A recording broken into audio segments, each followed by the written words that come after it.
It's been a while since I've released a video, and I just wanted to give a quick update. In short, I got distracted while working on a little side project and ended up creating my own scripting language.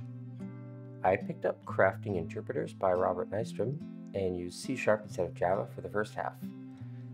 Then I picked up Writing an Interpreter in Go by Thorsten Ball. Once that was done, I worked through the second half of Crafting Interpreters working on a compiled version, then finally went through writing a compiler in Go. And that was a lot of fun, but just following along line for line still felt like I was missing things, so I decided to start fresh in Zig. I've been interested in Zig for a while. I've been a GitHub sponsor for Mock for a bit, which is a game engine being written in Zig. You should check it out. It's pretty cool. But my interest in the language was only surface level. I never had a project to really try it out, so this felt like a good opportunity. It's no secret I love the Ink scripting language by Inkle Studios. I've mentioned it in numerous videos, but I also have some issues with it. Most significantly, the way lists are handled. They are arrays but also enums and get overlapping uses, which can cause problems when trying to handle complex logic. Also, the structure of an Ink story is usually an entire object with a start and end in a single scope.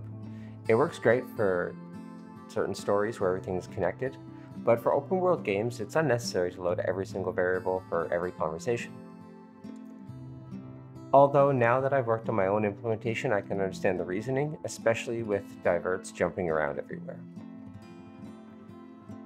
So I figured I'd try to create my own narrative scripting language, one with a stronger focus on traditional coding mechanics.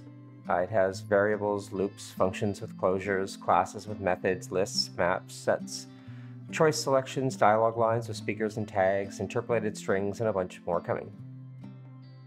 Currently, it's pretty useless as it only has a CLI tool for running a story, but I hope to actually get a C# wrapper and Unity integration repo set up at some point. If anyone is more familiar with native library loading, please feel free to reach out. To be actually useful before that though, the error handling needs to be fleshed out to help people write the story. And eventually, I'd like to have an editor similar to Inky. You really need good tooling if you're ever going to have good adoption. And other than that, I've been working on 17 Waves still. I'm currently waiting on some art, sound, and music assets I've contracted. And once I get those put in, I'll be releasing a free demo with a few levels to try out.